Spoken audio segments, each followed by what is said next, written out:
Where there is an imbalance of power, insecurities will exist. Sometimes in our desperation, we don't realize what we're eating is poison. You can do as many kickbacks and glute bridges as you want in the gym. Hip you will thrust never, yourself to death. You will not get the bum that is opening doors. Yeah. And that's fine. Wow. Fear distorts your perception of time. Hello and welcome to the To My Sisters podcast. I'm Renee. And I'm Courtney, and we are your online big sisters and hosts of the To My Sisters podcast. Now we are all about promoting the wellness, growth and development of a community of sisters across the world. And in today's conversation, we are going to be talking about insecurities. Yes. The girls saw the episode of TMS Plus that went out recently, where we were talking about insecurities and overcoming them, beginning that process, and said, you know what, sisters, we need a full episode. Yeah, we of this. do. Dig deep. And here we are, because ask and you shall receive. Hallelujah! Yes. Be encouraged this Sunday. So yes, we are here delivering.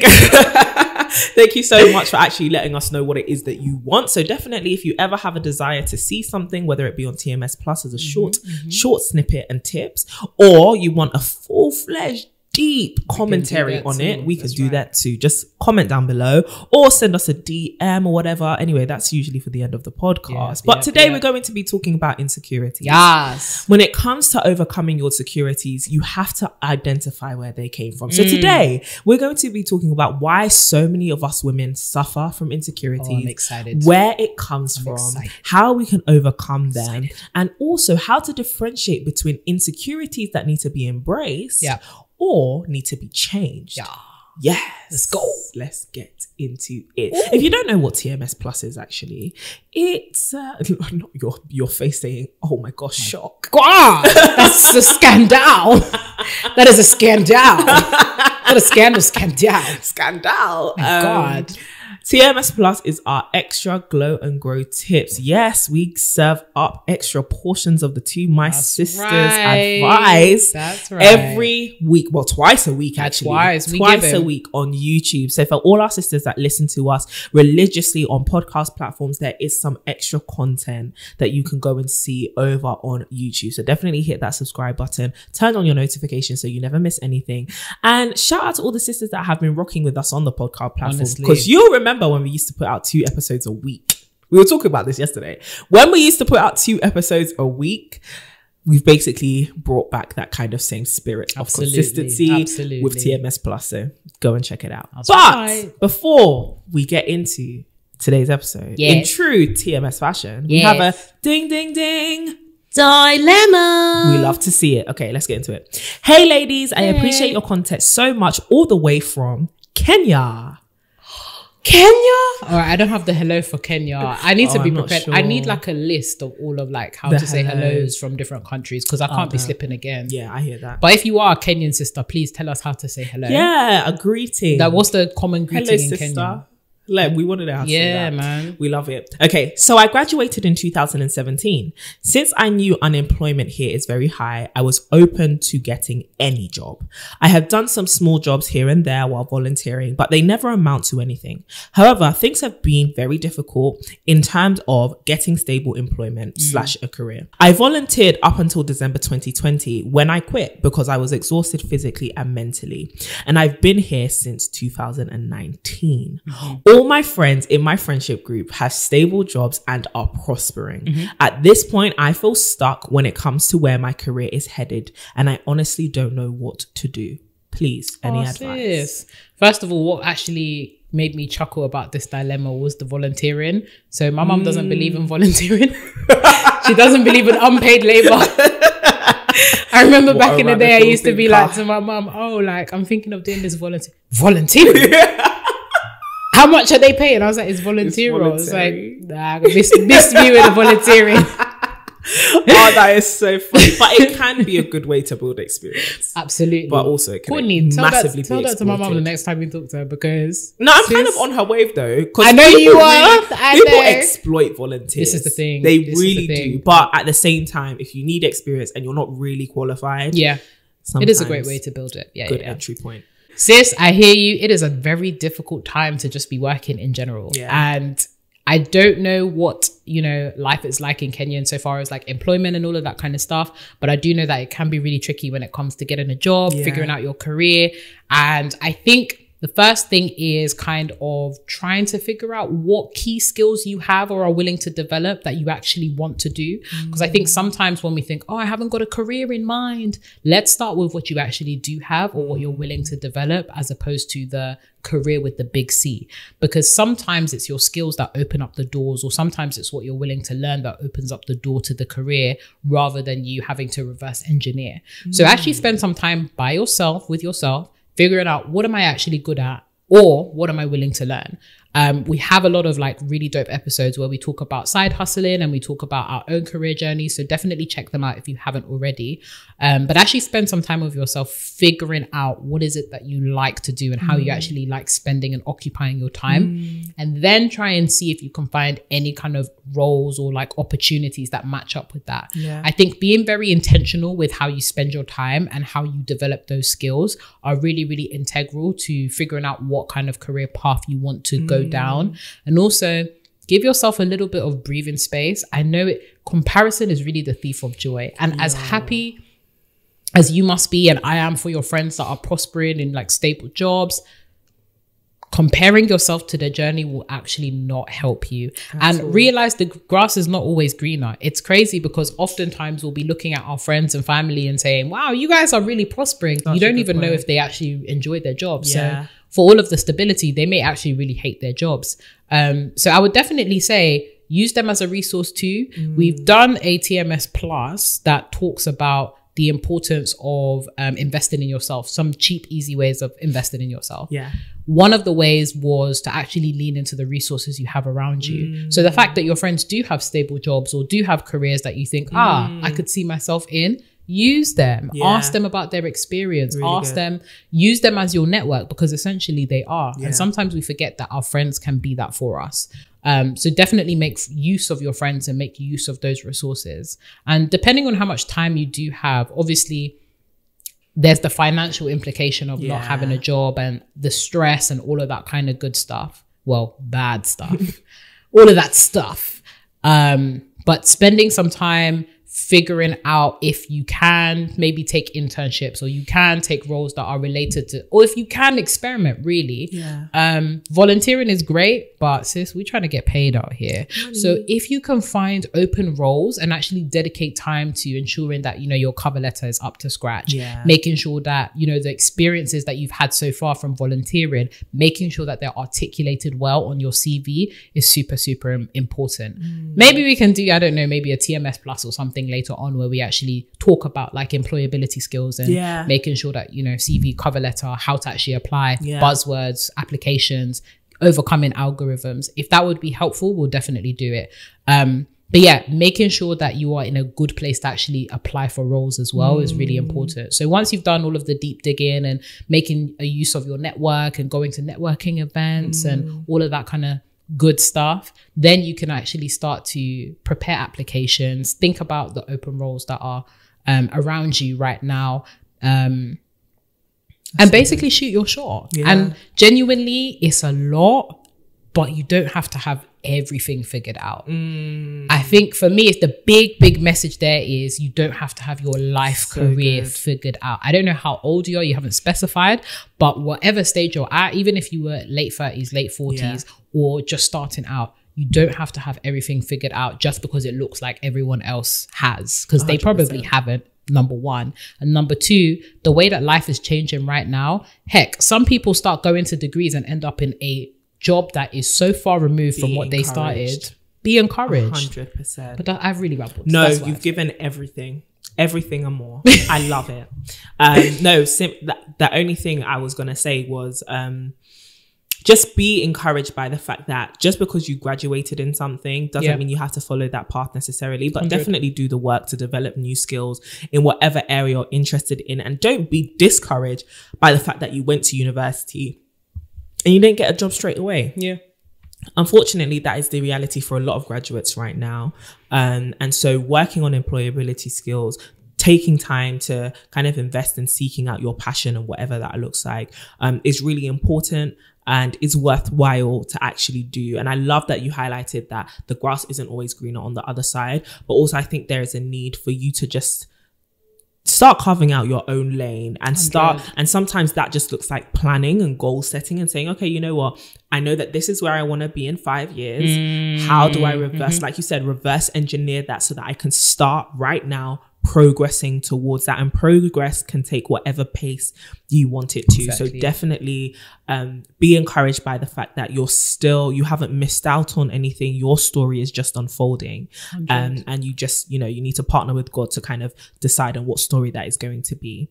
So yeah, we know that you will prosper. We know that you'll be good. You'll be all good. God has got you. We are here to support you. We 100. Will definitely provide whatever resources we can, whether that be on the mailing list or through future videos. Actually, now that we know that there's a need for it, like employability, deciding on what careers to do, because it can be so hard, man. It can be so hard. And I love that you emphasize you don't actually have to have it all figured out. At all. There are so many predictions that people in our generation are going to have switched careers several times in their lifetime. And that is completely fine. So yeah, and we just hope that, provision will be there for you. Definitely picking up a side hustle and continuing to do those kind of odd jobs here and there. As much as you think it might not aid towards your greater career goals. At least it'll provide sustenance for right now, but also it could be something you invest in, whether it be another course, an additional course, a subscription to like an online course, or, just investing in maybe materials you need to start a particular side hustle that you're talented at, whatever it may be. But just really inspect every avenue of your life, your gifts, your talents, your network, your parents, your family, your area, your community, your church family, whatever it may be. Leverage your community. Leave no stone unturned. Absolutely not. To find opportunity, because all you need is opportunity. So definitely go and inspect every single area and avenue and vessel in your life for where there can be potentially an opportunity for you to get that step in the next direction. In the right direction rather. So yeah, I love that. Love you, sis, man. We hope that helped. Renee gave some amazing practical points, so definitely get out a pen and paper and your jotter and write that down. If you ever want to send us a dilemma, you can send it to hello@tomysisters.com or on our website tomysisters.com. That was so commercial. That was great. You're giving me commercial voice right there. Thank you. We don't deserve you. Oh, thanks.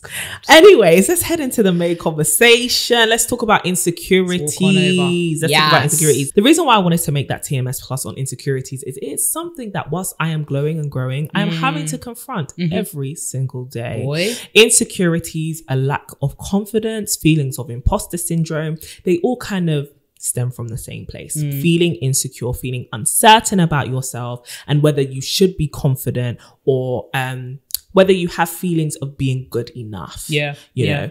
And so why do you think most women and most people have insecurities? Because I truly believe pretty much everyone has Everybody has insecurities. Everyone is suffering from some form of body dysmorphia. Everybody is suffering from some kind of confidence issue, whether it be something that's chronic or something that is, within a particular season of you feeling insecure. But in terms of where does insecurities come from? Wow, what a big question. Many different places. First of all, let's take it broad and then we'll reel it in. Taking it broad, society, the world, the environment that we're in, right? The fact that we cannot exist in a power vacuum. Power is often something that ebbs and flows and something that is kept in the hands of folks that, want to be out on top. And this manifests in structures, this manifests in dynamics, and particularly for women, patriarchy is a TMS episode. If we don't know patriarchy, like, dude. But for women, things like patriarchy, even things like, capitalism, all sorts of structures, the imbalance, where there is an imbalance of power, colonialism. Precisely. Where there is an imbalance of power, insecurities will exist. Because whoever's losing out, whoever is on the receiving end of that power dynamic will always be insecure about their place or their position. And this, again, manifests in like patriarchy. So for a lot of women, when we're thinking about things like social media, when we're thinking about established standards of beauty and womanhood, whoever doesn't fit popular or dominant narratives of what it means to be a woman, what it means to be beautiful, what it means to be desired, will always have a sense of insecurity purely because they don't actually fit into those narratives or they don't fit into those conceptions. And society, the frustrating thing about society is that it changes. So not only are you insecure about your position and you fitting in, you're insecure about how long you can hold your position of power when you do fit in. Because, you know, bums will be in this week, but then next week it's breasts. It's breasts. And then next week it's, you know, flat stomachs wearing low-rise jeans. I'll be damned if you ever catch me in low-rise jeans. I don't care if they come back in. Don't ever say those cannot come back in fashion. Because I will clip this portion of the video and insert that picture of you wearing a good Shakira shake your hips jean. I'm a head out There now. are some instances when it looks nice. It will not look nice on me. Well, actually, no, I can rock it. I can rock it, but there's definitely a little bit of a curl of fupa coming over. Do you know what I'm saying? But that's a good example. Like flat stomach, low rise jeans today, and next tomorrow, show me that fupa, babe. Listen, I am team leggings up to my titties. I cannot. Just under the breast. Just under those. You know those jeans that. You know, fucking biggest fancy. I am the high rise. Still I rise. Still I rise. I rise with my jigs. Okay. I'm a riser. I rise above it. Okay. You low rise people need to come up to our level. But things like fashion trends, things like bodies, things that are external can often be, because they're so impacted by, you know, society at large and all of that kind of stuff. It can be hard to feel secure with yourself when these things are always changing 100%. Because you're always trying to keep in step with a tune that you didn't set. And it's hard. It's hard as hell. People are going out here getting BBLs and plastic surgery and all sorts of stuff to keep in step with what is in. As much as we say, you know, confidence and it's all about what you feel is right for your own body, you cannot deny the fact that there are external pressures on women to look a certain way, which contributes to this feeling of confidence. Because you can feel confident. It's easy to feel confident when you're desired. It's easy to feel confident when you are the thing that people want to be. Ooh. It's easy. That is so good. This whole idea of, oh, I'm doing it for myself. Yes, you are, but no, you're not in a way, because you don't exist in a vacuum. You're existing within a power play. You're existing within patriarchy. You're existing within this whole notion of women's bodies being sexualized and consumed, and you want to be consumed.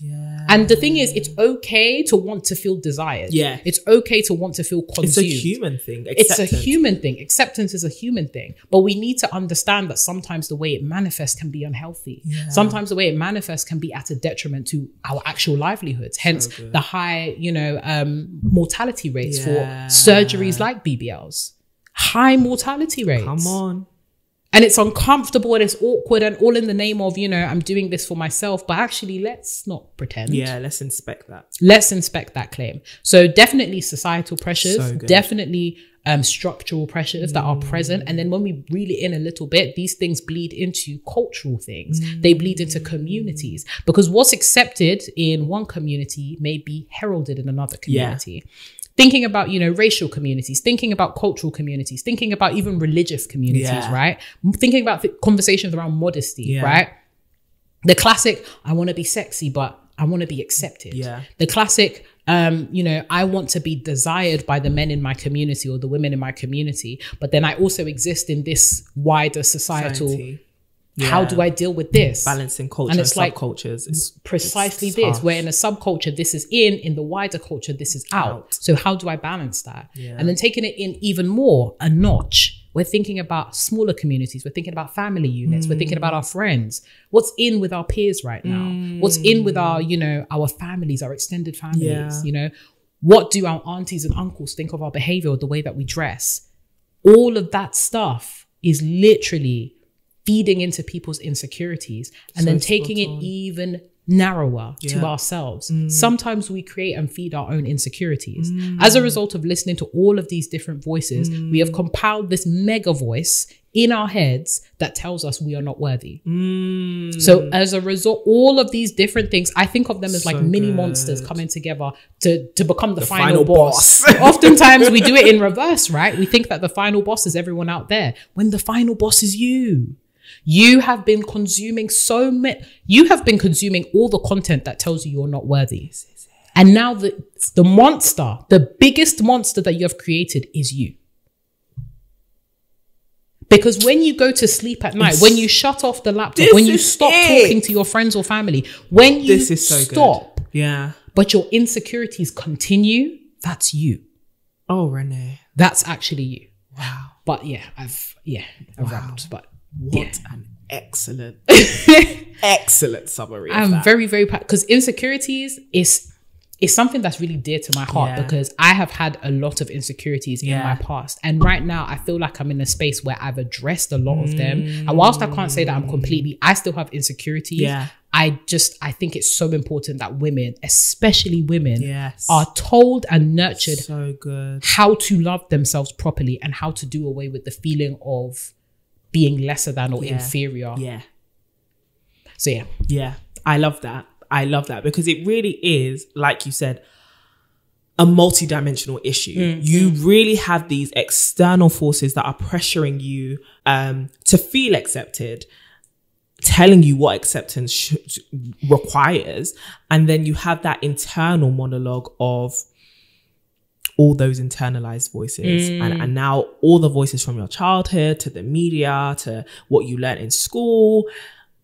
Even the different voices of the times, like you said, are now conflicted in your mind. And I love that you mentioned overconsumption, because I think if there's one thing that can cause a lot of confusion, a lot of disarray, and a lot of panic, it's over-consuming content. It's over-consuming other people's opinions, and it's over-consuming image. And I think that that's one thing about insecurities. Insecurities are there because you question your image, your self-image, or the image of who you believe you should be, how you should present, who you would desire to be as well. And sometimes we live, like, I love that you mentioned body dysmorphia. We live in this society where we're constantly comparing the person we see in the mirror to the image that we have in our head. And instead of making the person we see in the mirror the image we have in our head, we're kind of trying to overlay so many different things on top of each other, you know, the expectations of men, the expectations of my family, my own expectations of myself. All of these things overlay on top of each other to the point where you can't really see anything. Everything becomes ugly, right? And so I think in that, I love that you emphasize, there's so many things I love about what you said. I love that you emphasize that there is actually a real deep cause that you can attribute insecurities to, whether it be through sociological issues, psychological issues, whatever it may be. Some of the sisters have been talking about pretty privilege, and they want us to talk about pretty privilege. And I love when we were structuring this episode, you said talking about insecurities would be a great way to bring in pretty privilege, because actually some of us are rightfully insecure. And I'm going to say something a bit wild, but some of us will be like, I'm not pretty. And sometimes the answer is yes, you're not. Because conventionally, you're not pretty. You don't match up. And I'm talking about this with myself, like something I've had to accept about myself. I am beautiful to me, 10 out of 10. But to other people's objective views, and even, to other people's subjective views, and even to a degree to society's objective dictation of what beauty is, I don't fit into that. How does pretty privilege and this idea of the privileges that people who are objectively beautiful have, how does that feed in and relate to being an insecure person or having insecurities? Absolutely. First of all, we need to deal with the fact that pretty privilege exists. We're not going to mask it under, I love the fact that you said, to me, I'm beautiful, because that is something that people like mask the discussion of pretty privilege under. It's like, oh, don't worry, like, what are you talking about? It doesn't exist. You're beautiful to somebody.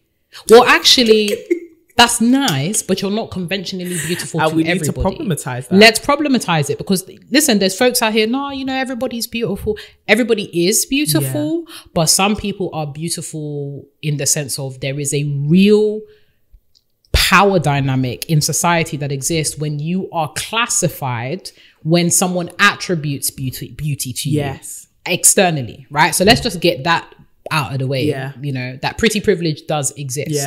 And this whole idea of pretty being beautiful, being attractive objectively, of course it's subjective, but objectively in society's eyes has real ramifications, because it opens doors. Go there. It opens doors when you're pretty. It opens doors, you know, you get you know, better deals, right? You get people opening doors for you. You get people addressing you better. You get people treating you better. These are the very real privileges that are afforded when you are conventionally attractive. It might, and the thing is, obviously this changes, but in like Western society, for example, if you are the attractive petite blonde, or you are the attractive petite person in general, there are privileges afforded to you. Even the way people address you and engage with you changes when you are conventionally attractive. There's so many people, for example, that I've seen on YouTube who may have gone through like a, you know, even the fact that we have completely romanticized this whole glow up process, right? This whole idea of glowing up. Let's not pretend that pretty privilege is also part of that in a lot of narratives, right? Insofar as when we think of glowing up, especially physically, what does that look like? There's a look that everybody is going for. The best version of yourself is sometimes influenced by the fact that you need to look a certain way to signify that you're grown up. That is so good. Right? So it's the, you know, do your makeup nicer, it's baddie, the baddie look, right? Your waist, you've lost weight, you're looking pretty and thin, or you've got a big bum, or like, you know, the parts of you that is accentuated. Let's not pretend that sometimes that this is influenced by what is considered pretty in society. And that's not to say that you shouldn't aspire to those things, but it means that we need to examine these things, and when it becomes unhealthy, we're able to pull back, because when it becomes unhealthy is when it is unattainable. There are certain attributes that is considered pretty that some of us will never have, and we need to get over it. And that's why many of us have insecurities. Some of us are doing up, you know, you can do as many kickbacks and glute bridges as you want in the gym, but you will never, yourself to death. You will not get the bum that is opening doors. And that's fine. You can do all you can wear all the padding that you like to make your tits look bigger. But when you go home, you have to take it off. And when you know, have a partner, when you guys get down to the nasty, he's going to be touching cushions. It's soft. In the same way, makeup, you can, you know, do whatever. You can flick your brush and you can be contoured to the gods. But when you go to sleep, when you go into the shower, you have to deal with the reality of this isn't me all the time. Or think about hair and all that kind of stuff. So sometimes pretty privilege can be dangerous because it influences what the best version of ourselves look like. And it can be more dangerous when the best version of ourselves is actually unattainable because we can't get there. And it's so disheartening and saddening. And it's something that like we promote on TMS insofar as becoming the best version of yourself and really articulating to yourself, what does the best version of me look like realistically? Genetically, what is actually possible for me to do. And again, it's not a bad thing to aspire to be better and to be healthier, to present yourself in a way that makes you feel happy, but really examine and expect, is this realistic? Let's reel it back a little bit and actually talk about pretty privilege, even amongst women, because this is something that can generate a lot of resentment, can generate a lot of envy, generate a lot of shutting down in conversations and all of that kind of jazz. And let's just deal with it now. In terms of pretty privilege, there's a lot of different types that exist, right? There is skinny pretty privilege. There is light skin pretty privilege. Colorism. There is featureism. All of these things exist in tandem with pretty privilege because certain people that exist on these spectrums are considered prettier than others in wider society. So when we're thinking about featureism, right? The people that are more akin or looking more, you know, European or this vaguely exotic look. Vaguely racially ambiguous look, right? These people are considered prettier. When we think about and this is not to say that folks that do not fit those things are not pretty. I think we've made that clear, but just in case somebody wants to come for us at some point, don't try it. We're talking about society's conceptions of pretty. We're doing the meta work here. Folks that exist that are lighter on the spectrum, or have curly hair, or have like straighter hair, they're considered they're considered prettier. Folks that are slimmer or skinnier, they're considered, and obviously subcultures. So for us, big subculture, slim, thick. What does that even mean? What does that even mean? It means curvy in all the right places. In all the right places, and if you fit this depiction, this description, you're considered prettier. And again, there's certain privileges that are afforded to you. You're able to access a wider pool of folks that find you attractive. Even dating, right? People think it's, you're being bitter when you talk about the fact that the dating pool is small for you because you're not conventionally attractive. But it's a real thing. 100%. It's actually a real thing. 100%. And another problem with pretty privilege, or this whole idea of like desirability, is a lot of people will hide the fact that pretty privilege exists under the pretense of preference. You need to examine where your preferences come. Are your preferences coming from a place of self-hate? Why do you prefer what you prefer? We've talked about preferences before, so many but times. especially the man them, you guys need to talk about where are your preferences coming from and why. Why are you going for the babes that have coolie hair or light skin? Recurringly, all of your exes look the same. Why? Where are these preferences coming from? And also in inspecting your preferences, it's not just about who you are attracted to, but it's also who do you go out of your way to express that you are not attracted to. Because I love that you mentioned pretty privilege has real life ramifications. Absolutely. There are before you guys think we're up in the clouds and people who talk about pretty privilege are talking about something that is not real and they're looking for reasons to be hurt. There are many, many studies that show and show absolutely that people who are conventionally more attracted and perceived as more attractive, facial symmetry, particular features according to those cultural norms and expectations, they actually have better standards of living and better life chances than people who are unconventionally attractive or who are deemed just unattractive, right? There are studies out there. Please just do your reading and your research before you think we're pulling roots out from the ground or weeds bitter, out from the ground. Or that we're upset, or that we're bitter. There are real studies into it. Better job opportunities and all of these things snowball, right? When you are treated better because people, and this is not a conscious decision people are making. That's why pretty privilege is something that really needs to be studied, because people aren't making a conscious decision. People aren't looking at you and thinking, because you're more pretty, I'm going to help you and that ugly person can just die. No, it's the way we are being reprogrammed and programmed as people to respond to people we deem as worthy of respect, worthy of attention, worthy of investment, worthy of knowing, right? Oftentimes the way you look can play a huge part 100%, into that. 100%. People are less likely to respond to you or even give you a second look, not just romantically, in life, if you do not look like somebody who is conventionally more pretty. For example, the same way that the masculine frame, if you're tall, hench and stuff, you command so much attention because of your form. Women can sometimes struggle to garner that same level of attention because they tend to be more petite.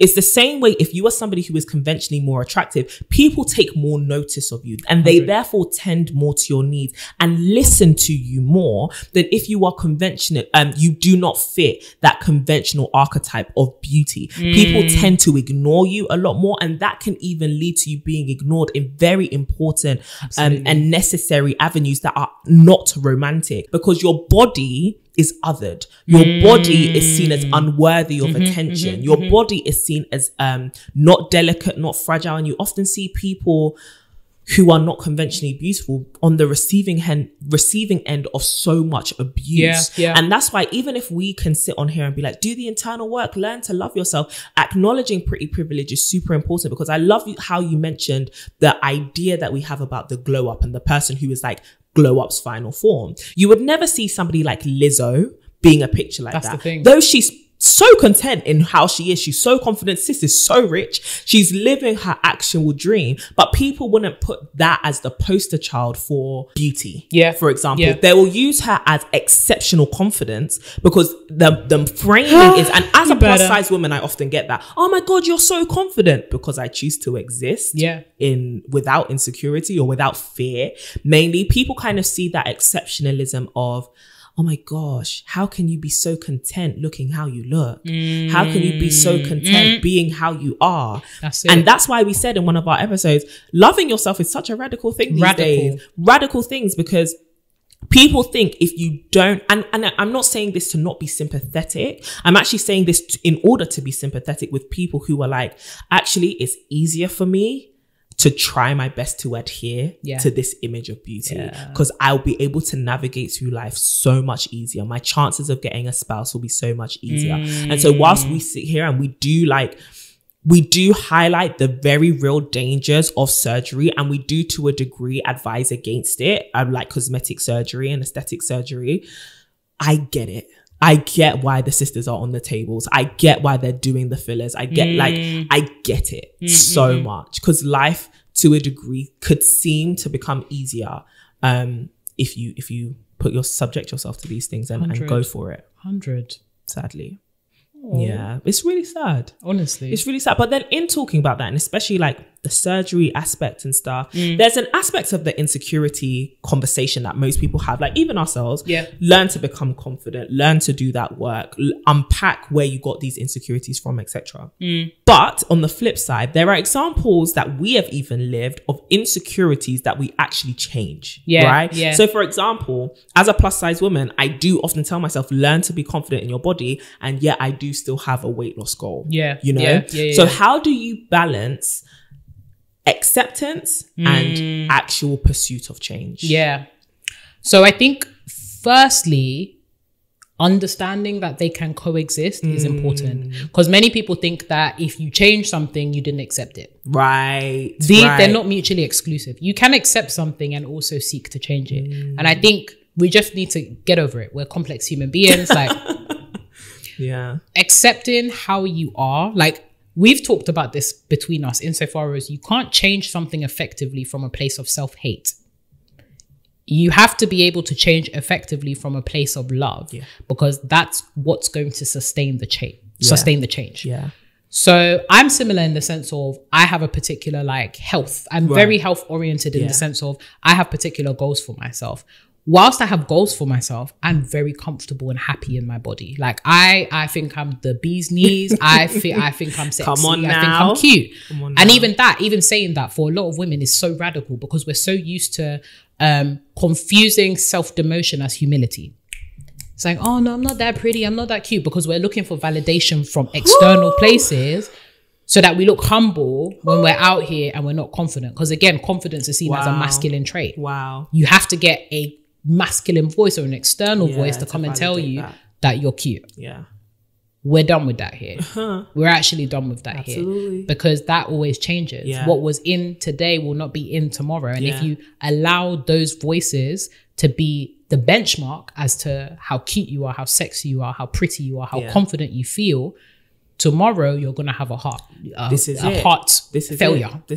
Similarly to what you're saying, the standard of beauty constantly changes. If you are relying on someone else's voice to be your assurance of your confidence and the source of your confidence, you're also putting your desire, you're also putting your emotions in the hands of something so fickle. Just as fickle as trends, just as fickle as other people's opinions, because other people, their emotions change.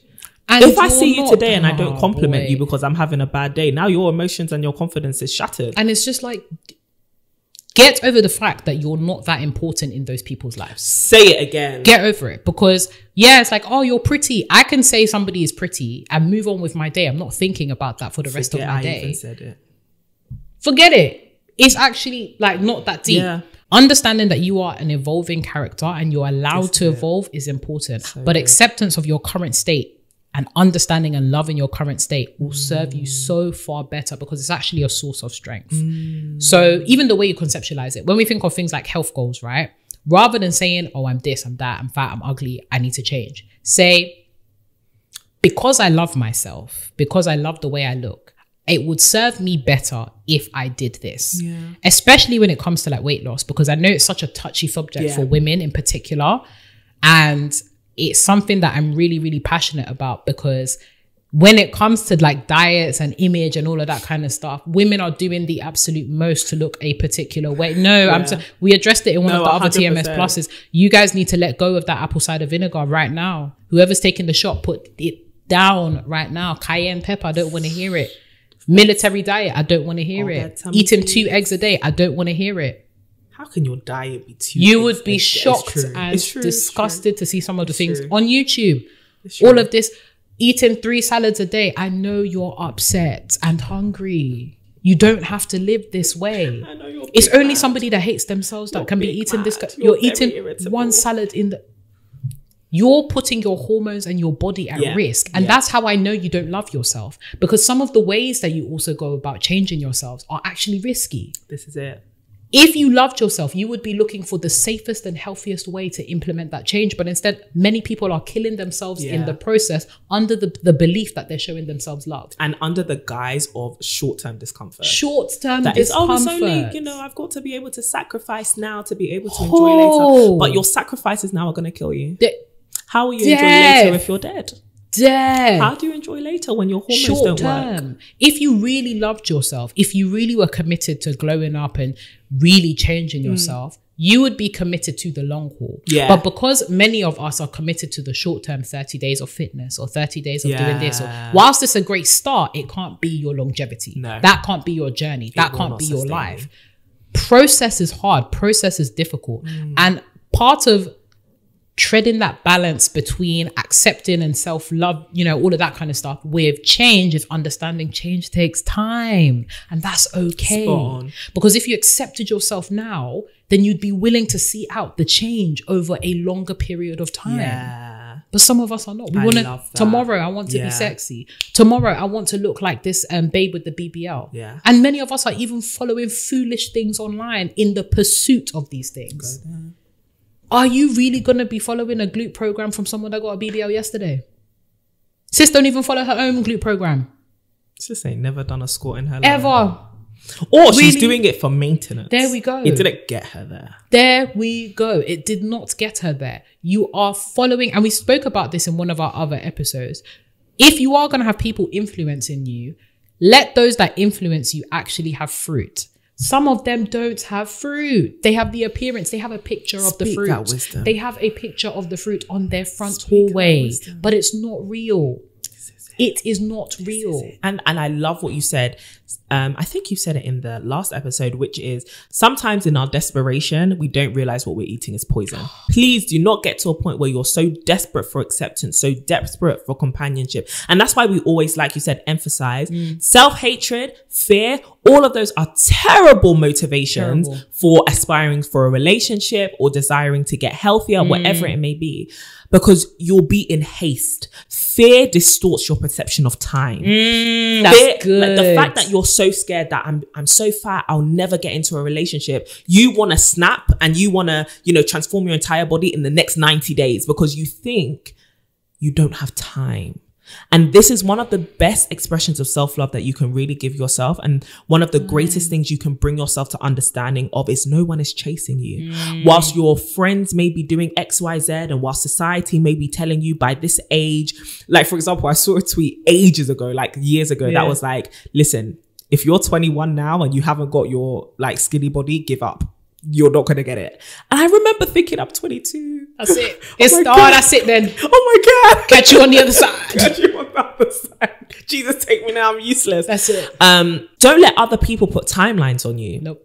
And put restraints on you, because one thing fear will really do is tell you don't have enough time. You need to do this quicker. Why haven't you done this by now? Everyone else has done this. Suddenly the spirit of your age mate starts whispering to you, and it's like, your friends are doing this, your friends are skinny, they're in relationships, look at you, where are you? And it's like, how about I just take a step back and realize this is my journey and I'm actually in control of this right now. Myself and God are going to partner to author this journey together, walk out this story.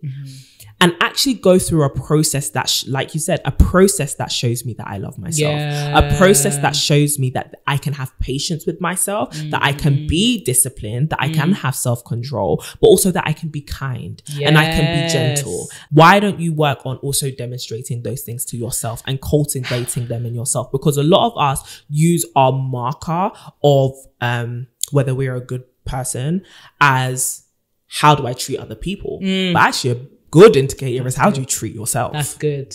And some of you are abusing yourselves. Oh, big time. You're really beating yourself over with a stick. Big time. Beating yourself up. And I think as you were speaking, what really occurred to me was the importance of getting anchored in something. And for us, a big part of it is being anchored in our faith. Yeah. Really, really, for me, understanding God's conception of me. What can you actually say to me to break my confidence? Thank you. What can you actually say? Thank you. God says I'm marvelous. God says I'm beautiful. God said he made me. He formed me. He knew me in from his when I image and likeness. What can you actually say to me? Right. What is it that you can say to me? And that does not change. Honestly. You need to get anchored in something that does not change. Honestly. Something positive that does not change. And because so many sisters are anchored, and the thing is, many of us think we're anchored, but we're not. Because if you were anchored, why is it that you're consistently feeling a sense of chronic sadness about the way that you look?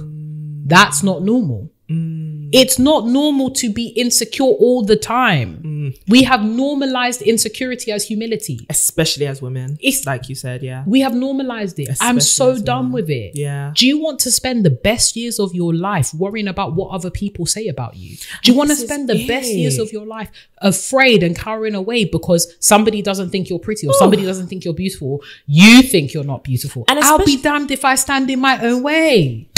I'll be damned. Oh, that's a word. I'll be damned if I stand in my own way. Especially if it means I'm also shutting off people who want to love me. Oh. Because so many of us are like, oh, my crush doesn't find me attractive to it. But there is someone who's looking at you like you're a damn snack. You're cute. Baby. You are cute. You are. And you're closing yourself off because you think, I saw this tweet, no one is going to like me. Actually, no, somebody wants your auntie body. This fam, somebody wants even the tweet. Oh, don't even get me started on those echo chambers because I will go to town. This is echo chambers and people state their opinion as if it is fact. It is your opinion. These are the same people that will come and be talking nonsense on the TL about what they prefer and what they don't. Their preferences do not prefer them. They have never spoken in public. We don't know who they are. They're not making money. Like, you're internalizing the words of somebody that, for all intents and purposes, you do not know. They're a TL character. Caricature, if you will. Caricature. Because they're a joke. Not the jester. A joke. Jester cards in blackjack. You're the joker. You're the joker. You're letting these... Sometimes I look at the TL and I'm just like, so this is what you're posting at this time of... And it's sad because these are actually the things that have real implications. Like when I think of when people start talking about things like representation and stuff like that, all of these social media outbreaks of like what folks had to say about dark-skinned women or what folks have to say about women that are larger, and I'm just like, imagine being a kid or somebody in your formative years going online and seeing all of this rubbish about what you look like and now having to face everything else and feeling like the whole world is against you. Imagine. Like, I'm done. I am done. And then now to be told you're bitter for challenging. I am done. I am done. Yeah. I'm bitter, but you're mad. You're mad. You're mad and you don't realize it. In fact, you lack critical thought and genuine intellectual capacity. No. Biggest man thing, because if the only response, if somebody challenges you on your preference, someone challenges you on what you think is pretty, and the only thing that you have to say in response is you're bitter, actually, no, you're mad. Yeah. Actually, no, you're mad. You're stupid. And even to come back, like what you were saying about there are folks who are actively like, what are you going out of your way to avoid? What conceptions of people are you going out of your way to avoid? Actually, do inspect that. Yeah. Actually, do inspect that. Because some of you are you're behaving like heifers. You're behaving like, I'm like, Courtney, when I say I've had it up to here, I am done with the echo chambers. I'm done with the stupid discussions. I am done with the whole who's pretty and who's not, or how to be a desirable woman and how to be. I'm done. Yeah. How about how to be a desirable you And just be happy in that. There is somebody out there for you. I promise you. Oh, big time. There is somebody out there. And it only takes one. It just takes. You're not dating the TL. And this is it. And that's why I be telling people, sometimes you just need to shut off your phone. I've come off Twitter. Too much anxiety, too much high blood pressure over there. I can't take it. Call me soft. Yes, I am. Because I can't take it. You're better than me. So many. I'm petty. There's so... Oh, I can't do the petty. You've got a heart for it. I'm like... I'm petty. Come at me. Oh, bro. The eloquent drag, I like to call it. Come at me. Eloquent drag queen of it. Follow her on Twitter if you want actual bans. But I think it's so important, like you said, to realize somebody is stating their opinion. It's their opinion, individual. Just because it's got bare retweets, whatever, move past it. It's a think piece. You don't have to subscribe to it. And I've actually found so much comfort in just seeing something and being like, that's your opinion. And I don't care. That's your opinion and it works for your life. But in my life, I'm the one who's really controlling the reins of this thing and really seeing like, where is this life going to go?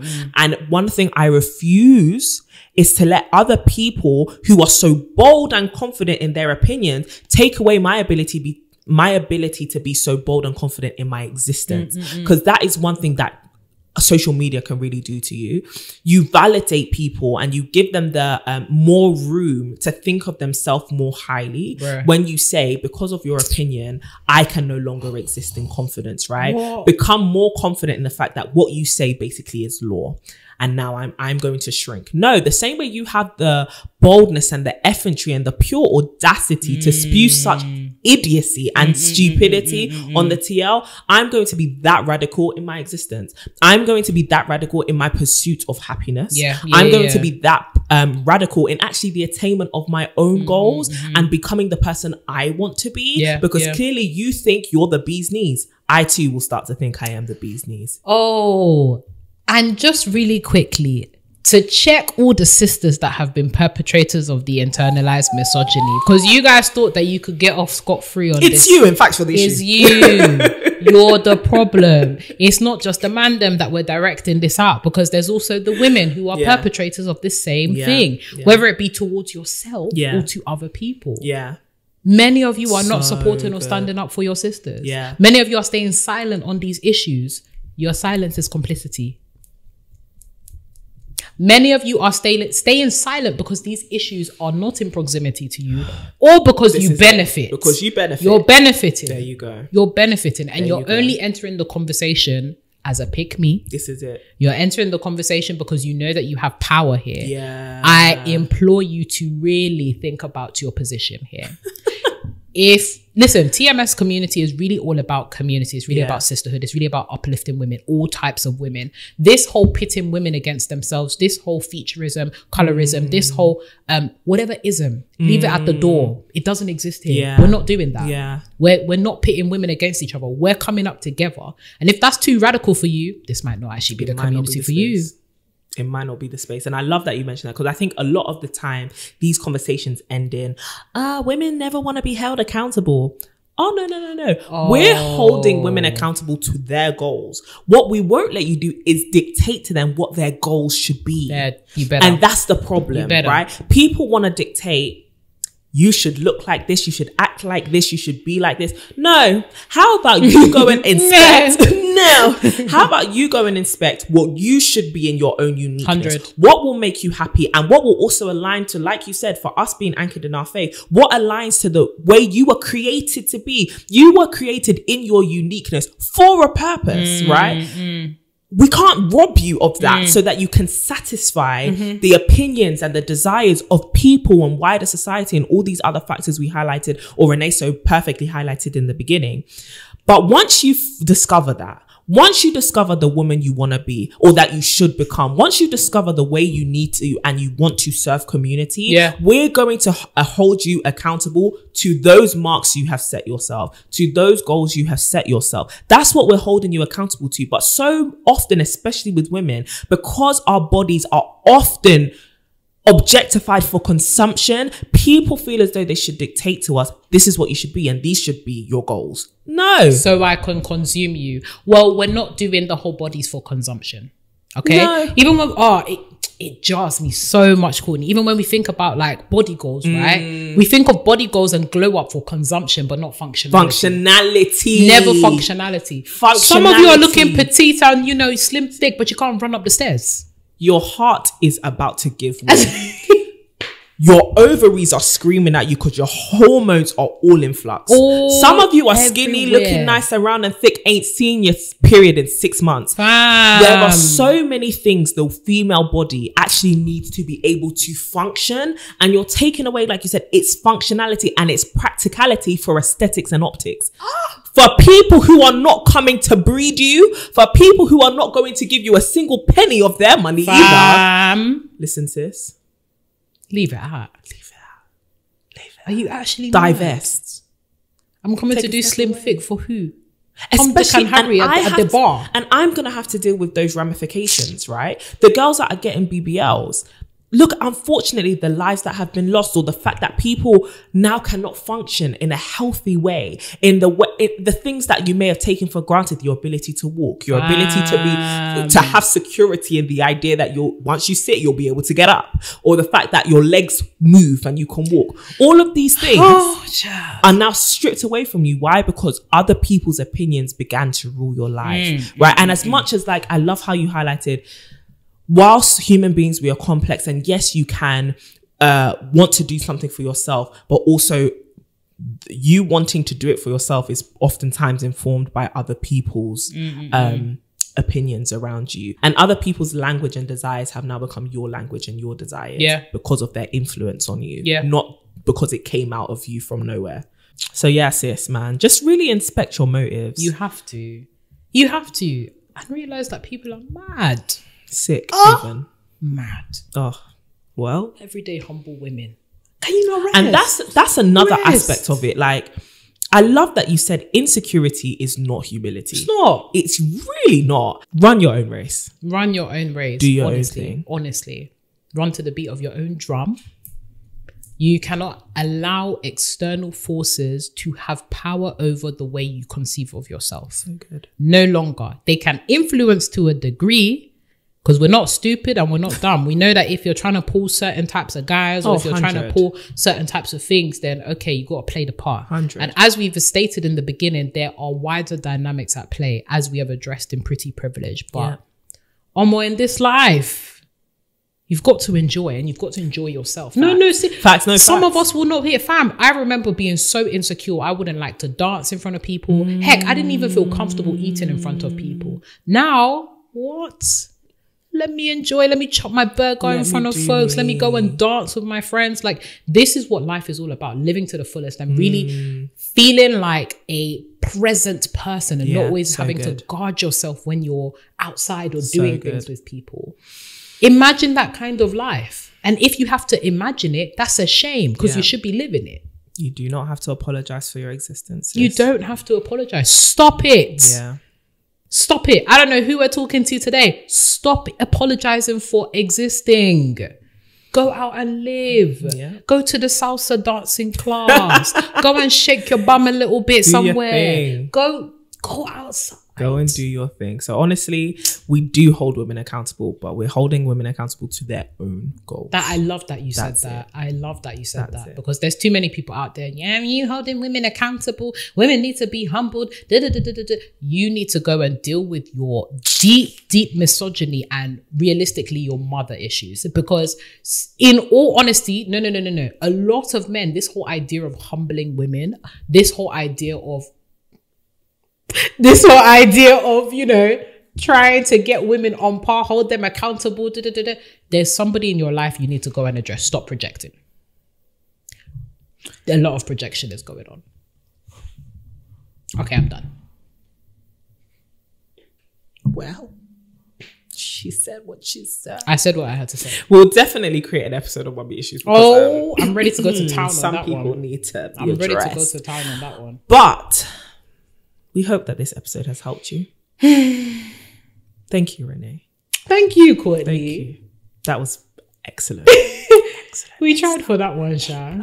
Oh, we tried for that one. Yeah, sisters, we hope that this episode has helped you. We hope that as you begin this journey of overcoming your insecurities, that you truly discover who you were made to be and pursuing that to its fullest and excellent potential radically, okay? So, let us know what you think about this topic. Let us know if we have touched on anything that you relate to, or if there's anything that you want to add, or heck, if there's something you disagree with. But just know, we always reply. We always have things to say. Listen, back. Sisters, yeah, this ain't this kind of community where y'all can talk. Hold on, man. We gotta address it because we gotta set some boundaries. This is not the kind of community where you can speak to anybody anyhow. So if you do have a disagreement, we would say disagree respectfully. If you don't disagree respectfully, you'll find yourself liable to an eloquent drag. That is all I have to say on the matter. So yeah, let us know your thoughts. Let us know your thoughts down below, but you can also let us know your thoughts over on Instagram at @ToMySisterhood. And if you want to come and say hi to us individually, then hit her up at Renee Kapuka on Instagram and Twitter, and at CD Boatin on Instagram. Lovely jubbly. And of course, you know the accent. Of course, did you hear that? From somewhere up north. I'm sorry to the northern sisters. They're probably like, I'm sick of Renee at this point. It's like I didn't think that she was going to come with another accent this year. You can definitely continue the conversation over on our Twitter. Yeah. Chirp, chirp, chirp. At @ToMySisterhood as well. Yeah. And of course, sign up for the mailing list, guys. We tell you every week. Are you not tired? For all of our goodies and bits on Insecurities, as well as everything else. So you can sign up at www.tomysisters.com. Ladies, we hope you had a fantastic time listening in, and we wish you well with all the things that you are doing this week. We hope and we just pray that this week you will live a week where you are free from insecurity, and that you will go about everything that you need to do this week with boldness and confidence. Go and take the city. Amen. On that note, we'll see you very soon. Keep glowing and growing.